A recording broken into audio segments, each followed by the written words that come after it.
Students, अपनी पिछली class में हमने षोडशः पाठः कवित्वम कालिदास हम पढ़ रहे थे और जो फर्स्ट पेज है उसका एक पैराग्राफ बचा था। तो चलिए यहीं से शुरू करते हैं हम। तेन मेघदूतम ऋतु संहारश्च द्वे खंड काव्ये विरचिते। उन्होंने मेघदूत और ऋतु संहार जो है इनके दो खंड काव्य लिखे हैं।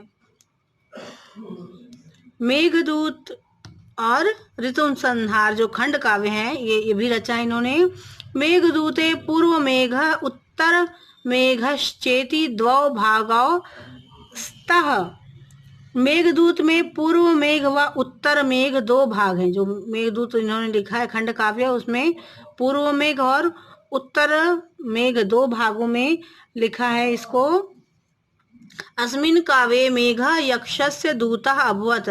इस काव्य में जो मेघ है वो यक्ष के दूत का कार्य कर रहा है। सह मेघ दूत रूपेण रामगिरिता हिमालयस्थाम अलकापुरीम गच्छति।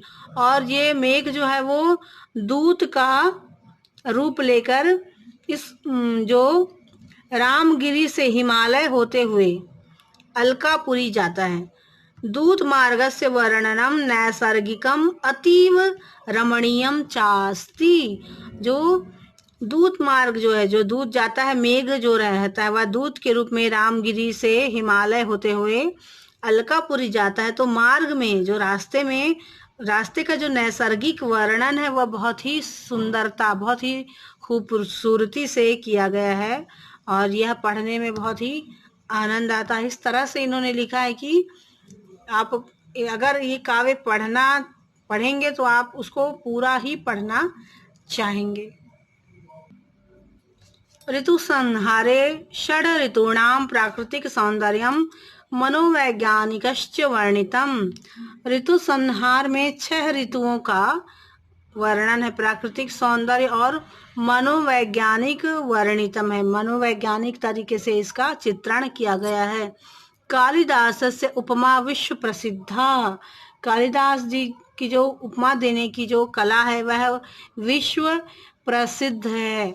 उच्यते चा उपमा कालिदास से, इसीलिए कहा गया है कि कालिदास की उपमा कथा का वर्णन जो है वो अत्यंत सरल और परिष्कृत है।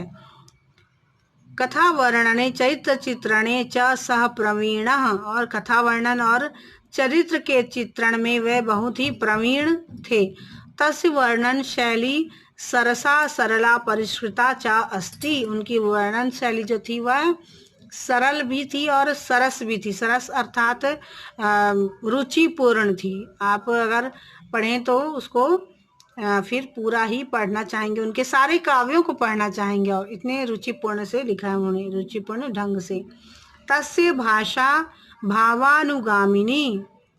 और उनकी जो भाषा है वह भावों के अनुरूप ही उन्होंने रचना की है भाषा की। तो आज के लिए इतना ही। अब हम अगली क्लास में इस पाठ के अगले पैराग्राफ का वर्णन करेंगे।